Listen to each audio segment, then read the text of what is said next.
বাংলাদেশের সর্বশেষ গুরুত্বপূর্ণ আপডেট সংবাদে আপনাকে স্বাগত। শুরুতেই সংবাদ শিরোনাম, পরে বিস্তারিত। শুরুতেই জানিয়ে দিব, আয়নাঘরের প্রমাণ পেয়েছে কমিশন, জমা পড়েছে 400 অভিযোগ। বিগত আওয়ামী লীগ সরকারের আমলে গুমের ঘটনার তদন্তে গঠিত কমিশনের কার্যক্রম শুরুর 13 কর্মদিবসে 400টি অভিযোগ জমা পড়েছে। ভুক্তভোগীদের দেয়া অভিযোগ অনুযায়ী প্রতিরক্ষা গোয়েন্দা মহাপরিদপ্তর ডিজিএফআই এর কার্যালয়ে গিয়ে গোপন বন্দিশালার সন্ধান পেয়েছে কমিশন। আয়নাঘর নামে পরিচিত জয়েন্ট ইন্টারগেশন সেলটি জেআইসি ডিজিএফআই এর সদর দপ্তরের ভেতরেই। দোতলা ওই ভবনে 22টি সেল রয়েছে। আজ রাজধানীর গুলশানে গুম সংক্রান্ত কমিশন অব ইনকোয়ারির কার্যালয়ে এক সংবাদ সম্মেলনে সব তথ্য জানান হাইকোর্টের অবসরপ্রাপ্ত বিচারপতি মইনুল ইসলাম চৌধুরী। এ সময় তিনি জানান, আমাদের অনুসন্ধান কার্যক্রম পরিচালিত হচ্ছে। ধীরে ধীরে বাংলাদেশের সব স্থান থেকে আয়নাঘরগুলো এক এক করে উন্মোচন করা হবে। এরপর জানিয়ে দিব, উপদেষ্টা পরিষদের বৈঠক অনুষ্ঠিত। অন্তর্বর্তীকালীন সরকারের উপদেষ্টা পরিষদের বৈঠক প্রধান উপদেষ্টা ডক্টর মোহাম্মদ ইউনূসের সভাপতিত্বে অনুষ্ঠিত হয়েছে। বৃহস্পতিবার তেজগাঁয়ে প্রধান উপদেষ্টার কার্যালয়ে এই বৈঠক অনুষ্ঠিত হয়। এতে অংশ নেন অন্তর্বর্তীকালীন সরকারের উপদেষ্টারা। জানাবো, আবু সাইদ হত্যা মামলা 14 আসামির দেশ থেকে নিষেধাজ্ঞা। বৈষম্যবিরোধী ছাত্র জনতার আন্দোলনে পুলিশের গুলিতে নিহত বেগম রোকেয়া বিশ্ববিদ্যালয় বেরবি ইংরেজি বিভাগের শিক্ষার্থী আবু সাইদ হত্যা মামলায় রংপুর রেঞ্জের সাবেক ডিআইজি আব্দুল বাতেনসহ 14 আসামির দেশ থেকে নিষেধাজ্ঞা দিয়েছে আদালত। এদিকে প্রশাসনের নিয়োগ কেলেঙ্কারি ইস্যুতে জনপ্রশাসন সচিব তিনি বললেন, ইটস এ ফেক নিউজ। সম্প্রতি জনপ্রশাসন মন্ত্রণালয়ের সিনিয়র সচিব মোহাম্মদ মোখলেসুর রহমান, যুগ্ম সচিব ডক্টর জিয়াউদ্দিন আহমেদ ও আলী আজমের বিরুদ্ধে প্রশাসনে অর্থের বিনিময়ে নিয়োগের অভিযোগে কয়েকটি গণমাধ্যমে সংবাদ প্রকাশিত হয়েছে।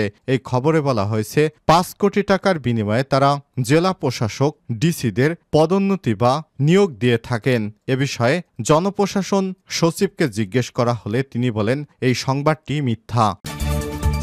জানাবো, সংস্কার কমিটি করল বিএনপিও। সংবিধানসহ প্রাতিষ্ঠানিক সংস্কারের অন্তর্বর্তীকালীন সরকার যে 6টি কমিশন করেছে তার আলোকে ছায়া কমিটি করেছে বিএনপিও। গতকাল রাতে অনুষ্ঠিত দলের স্থায়ী কমিটির সভায় এই কমিটি চূড়ান্ত করা হয়েছে। শীঘ্রই কমিটিকে সংস্কার প্রস্তাব তৈরি করতে বলা হয়েছে। এবং সর্বশেষ জানিয়ে দিব, সুন্দরবনে এলেন 21 দেশের 75 সেনা কর্মকর্তা। সুন্দরবনের করমজলে বিশেষ প্রশিক্ষণ ভ্রমণে এসেছেন 21 দেশের 75 জন সেনাবাহিনীর বিভিন্ন পদস্থ কর্মকর্তা। তারা সুন্দরবনের করমজলে এসে 1 ঘন্টা সেখানে ঘোরাঘুরি করে দুপুর 12টায় করমজল পর্যটন স্পট ত্যাগ করেন। পূর্ব সুন্দরবনের করমজল বন্যপ্রাণী প্রজনন এবং পর্যটন কেন্দ্রের ভারপ্রাপ্ত কর্মকর্তা হাওলাদার আজাদ কবির বুধবার রাতে এসব তথ্য নিশ্চিত করেছেন। তিনি জানান, বিশেষ প্রশিক্ষণে বুধবার দুপুরে সুন্দরবন করমজলে আসা Pakistan, Malaysia, Indonesia, Africa, Kuwait, Qatar, Nepal সহ 21টি দেশের 75 জন সেনাবাহিনীর ঊর্ধ্বতন কর্মকর্তারা ছিলেন। এ সময় কয়েকজন কর্মকর্তা তাদের সাথে পরিবারের সদস্যদেরও নিয়ে এসেছিলেন। প্রিয় দর্শক, এতক্ষণ শুনছিলেন সংবাদ শিরোনাম, এবারে বিস্তারিত। তবে তার আগে বন্ধুরা, অনুরোধ থাকবে এই সংবাদটিতে একটি লাইক দিন। এই চ্যানেলে আপনি নতুন হয়ে থাকলে আমাদের সংবাদটি দেখতে দেখতে চ্যানেলটি সাবস্ক্রাইব করে রাখুন। কমেন্ট করে আপনার মূল্যবান মতামত জানিয়ে দিন বন্ধুরা, আপনি বিশ্বের কোন দেশ থেকে বা বাংলাদেশের কোন স্থান থেকে আমাদের সংবাদটি দেখছেন এবং শুনছেন। এবারে বিস্তারিত। আয়নাঘরের প্রমাণ পেয়েছে কমিশন, জমা পড়েছে 400 অভিযোগ। বিগত আওয়ামী লীগ সরকারের সময় গুমের ঘটনা তদন্তে গঠিত কমিশনের কার্যক্রম শুরুর পর 13 কর্মদিবসে 400টি অভিযোগ জমা পড়েছে। ভুক্তভোগীদের দেয়া অভিযোগ অনুযায়ী প্রতিরক্ষা গোয়েন্দা মহাপরিদপ্তর ডিজিএফআই কার্যালয়ে গিয়ে গোপন বন্দিশালার সন্ধান পেয়েছে কমিশন। আয়নাঘর নামে পরিচিত জয়েন্ট ইন্টারগেশন সেলটি জেআইসি ডিজিএফআই এর সদর দপ্তরের ভেতরেই।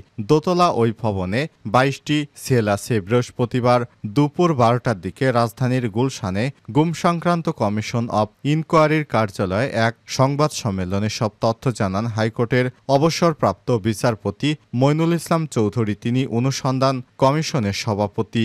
মইনুল ইসলাম চৌধুরী বলেন, রাষ্ট্রের পৃষ্ঠপোষকতায় বা আইন শৃঙ্খলা রক্ষাকারী বাহিনী কর্তৃক যারা গুম হয়েছেন তাদের অভিযোগগুলো নিয়েই আমরা কাজ করছি। যাদের বিরুদ্ধে অভিযোগ তাদেরও আমরা ডাকব, বক্তব্যের জন্য সময় দেব, অভিযুক্তরা না আসলে আইন অনুযায়ী ব্যবস্থা গ্রহণ করা হবে। কমিশনের সভাপতি আরও বলেন, সবচেয়ে বেশি গুমের অভিযোগ এসেছে র্যাব, ডিজিএফআই, ডিবি ও সিটিটিসির বিরুদ্ধে। 25শে সেপ্টেম্বর আমরা ডিজিএফআই এর আয়নাঘর পরিদর্শন করেছি, 1 অক্টোবর আমরা ডিবি ও সিটিটিসি পরিদর্শন করেছি, তবে সেখানে কোনো বন্দি আমরা পাইনি। সম্ভবত 5 আগস্টের পর সেখান থেকে সবাইকে ছেড়ে দেওয়া হয়েছে। 30শে সেপ্টেম্বর পর্যন্ত অভিযোগ জমা দেওয়ার সময় ছিল বলে জানান ময়নুল ইসলাম চৌধুরী। তিনি বলেন, 10ই অক্টোবর পর্যন্ত এই সময়সীমা বৃদ্ধি করা হয়েছে। 75 জন সশরীরে এসে তাদের বিবৃতি দিয়েছেন বলেও জানান কমিশনের সভাপতি। তিনি বলেন, অনেকে ডাকযোগে পাঠিয়েছেন, অনেকেই ইমেইলে পাঠিয়েছেন। প্রয়োজনে অভিযোগ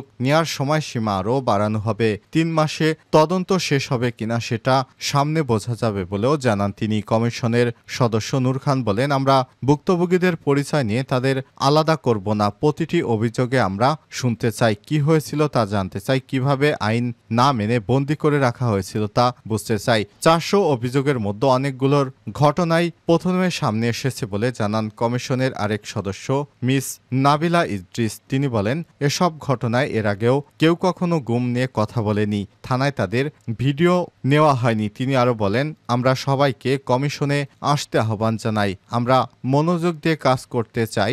ঢাকার বাইরে থেকেও অনেক অভিযোগ আসছে, সেগুলো খতিয়ে দেখা হবে। উপদেষ্টা পরিষদের বৈঠক অনুষ্ঠিত। অন্তর্বর্তীকালীন সরকারের উপদেষ্টা পরিষদের বৈঠক প্রধান উপদেষ্টা প্রফেসর ডক্টর মোহাম্মদ ইউনূসের সভাপতিত্বে অনুষ্ঠিত হয়েছে। বৃহস্পতিবার 3 অক্টোবর তেজগাঁও প্রধান উপদেষ্টার কার্যালয়ে বৈঠক অনুষ্ঠিত হয়। এতে অংশ নেন অন্তর্বর্তীকালীন সরকারের উপদেষ্টারা। জাতিসংঘের ৭৯তম সাধারণ অধিবেশনে অংশগ্রহণের জন্য 24শে সেপ্টেম্বর নিউ ইয়র্কে যান প্রধান উপদেষ্টা প্রফেসর ডক্টর মোহাম্মদ ইউনূস। জাতিসংঘে ভাষণ এবং বিভিন্ন দেশে আন্তর্জাতিক সংস্থার সঙ্গে দ্বিপক্ষীয় বৈঠক অনুষ্ঠানে যোগদান শেষে শনিবার 29শে সেপ্টেম্বর দিবাগত রাতে দেশে ফেরেন তিনি। এরপর উপদেষ্টা পরিষদের বৈঠক অনুষ্ঠিত হলো আজ। এছাড়াও রাজনৈতিক দলগুলোর সঙ্গে তৃতীয় দফায় শনিবার 5 অক্টোবর সংলাপ করতে যাচ্ছে অন্তর্বর্তীকালীন সরকার। সেখানে সংস্কার নিয়ে রাজনৈতিক দলগুলোর সঙ্গে কথা বলবেন উপদেষ্টারা। আবু সাইদের হত্যা মামলা 14 আসামির দেশ থেকে নিষেধাজ্ঞা। বৈষম্যবিরোধী ছাত্র জনতার আন্দোলনে পুলিশের গুলিতে নিহত বেগম রোকেয়া বিশ্ববিদ্যালয় বেরবি ইংরেজি বিভাগের শিক্ষার্থী আবু সাইদ হত্যা মামলায় রংপুর রেঞ্জের সাবেক ডিআইজি আব্দুল বাতেন সহ 14 আসামির দেশ থেকে নিষেধাজ্ঞা দিয়েছে আদালত। বুধবার 2 October Rangpur metropolitan magistrate Tajhat আমলি আদালতের বিচারক মোহাম্মদ আসাদুজ্জামান এই আদেশ দেন। মামলার প্যানেল আইনজীবী মোহাম্মদ রোকনুজ্জামান রোকন এসব তথ্য নিশ্চিত করেছেন। বিদেশ গমন নিষেধাজ্ঞা পাওয়া আসামিরা হলেন রংপুর রেঞ্জের সাবেক উপমহাপরিদর্শক DIG Abdul Baten, Rangpur metropolitan police RMP সাবেক কমিশনার মোহাম্মদ মনিরুজ্জামান, উপপুলিশ কমিশনার আবু মারুফ হোসেন, সহকারী কমিশনার আরিফুজ্জামান, সহকারী পুলিশ কমিশনার ইমরান হোসেন, বেগম রোকেয়া বিশ্ববিদ্যালয়ের বেরবি শিক্ষক মশিউর রহমান ও আসাদুজ্জামান মণ্ডল, এসআই বিভূতি ভীষণ, তাজহাট থানার ভারপ্রাপ্ত কর্মকর্তা ওসি রবিউল ইসলাম, বেরবি ছাত্রলীগের সভাপতি পামেল বড়ুয়া, সাধারণ সম্পাদক শামীম মাহফুজ, সাংগঠনিক সম্পাদক ধনঞ্জয় কুমার টগর, বাবুল হোসেন ও বেরবি কর্মকর্তা রাফিউর হাসান। আইনজীবী রোকনুজ্জামান রোকন বলেন, পুলিশের গুলিতে নিহত আবু সাইদের মাথায় আঘাতের চিহ্ন সুস্পষ্ট, শরীরের বিভিন্ন জায়গায় গুলির ক্ষত, সবকিছু মিলে ময়নাতদন্ত রিপোর্ট প্রমাণ করে এটি হত্যাকাণ্ড। ফলে এই হত্যার সঙ্গে যারা জড়িত তাদের কেউ ছাড় পাবে না। এ মামলার তদন্তকারী কর্মকর্তা ও PBI Rangpur police super ABM Zakir Hossain বলেছেন, আসামিদের বিদেশ গমনে নিষেধাজ্ঞা তদন্তেরই একটি অংশ। আমরা আসামিদের গ্রেপ্তারের সর্বোচ্চ চেষ্টা করছি, সেই সঙ্গে মামলার অন্যান্য নথিপত্র আলামত সংগ্রহ করছি। সরকারি কর্মকর্তাদের গ্রেপ্তারের অনুমতি প্রয়োজন, সেজন্য বিজ্ঞ আদালতকে এসব বিষয়ে জানিয়েছি। প্রশাসনের নিয়োগ কেলেঙ্কারি ইস্যুতে জনপ্রশাসন সচিব ইটস এ ফেক নিউজ। সম্প্রতি জনপ্রশাসন মন্ত্রণালয়ের সিনিয়র সচিব মোহাম্মদ মোখলেসুর রহমান, যুগ্ম সচিব ডক্টর জিয়াউদ্দিন আহমেদ ও আলী আজমের বিরুদ্ধে প্রশাসনে অর্থের বিনিময়ে নিয়োগের অভিযোগ সংক্রান্ত কয়েকটি গণমাধ্যমে সংবাদ প্রকাশিত হয়েছে। খবরে বলা হয়েছে, বড় অঙ্কের টাকার বিনিময়ে তারা জেলা প্রশাসক, ডিসি নিয়োগ বা পদোন্নতি ইত্যাদি দিয়ে থাকেন। এ বিষয়ে বৃহস্পতিবার 3 অক্টোবর সচিবালয়ে সাংবাদিকদের এক প্রশ্নের জবাবে জনপ্রশাসন মন্ত্রণালয়ের সিনিয়র সচিব বলেন ইটস এ ফেক নিউজ। তিনি বলেন, আমি মধ্যবিত্ত পরিবারের মানুষ, আমাকে সরকার যে টেলিফোন দিয়েছে সেটা আমি ব্যবহার করি না, আমি আগের নম্বরই ব্যবহার করছি। এ সময় তিনি বলেন, আমার মোবাইল হলো স্যামসাং, তারা যেটা শো করেছে সেটি হলো আইফোন। আইফোন কি আমি ব্যবহার করি? আমি ব্যবহার করছি স্যামসাং। ওনারা কে কি দেখালো ওনাদের জিজ্ঞেস করেন, আমি এটার বিষয়ে কিছুই জানি না। এ বিষয়ে মানহানি মামলা করবেন কিনা সাংবাদিকদের এক প্রশ্নের জবাবে তিনি বলেন, প্রথমে বলবো যারা এই নিউজ করেছেন তাদেরকে আমরা কতটুকু গুরুত্ব দেব। রাস্তার লোক অনেক কথাই বলতে পারে, তাই বলে আমি কি তার পেছনে দৌড়বো? কখনোই নয়। তিনি আরো বলেন, আমরা সরকারের কাছ থেকে জনগণের স্বার্থে কাজ করি। আমার নিয়মকানুন মোতাবেক যতদিন আল্লাহ হায়াত রেখেছেন ততদিন কাজ করে যাব ইনশাল্লাহ।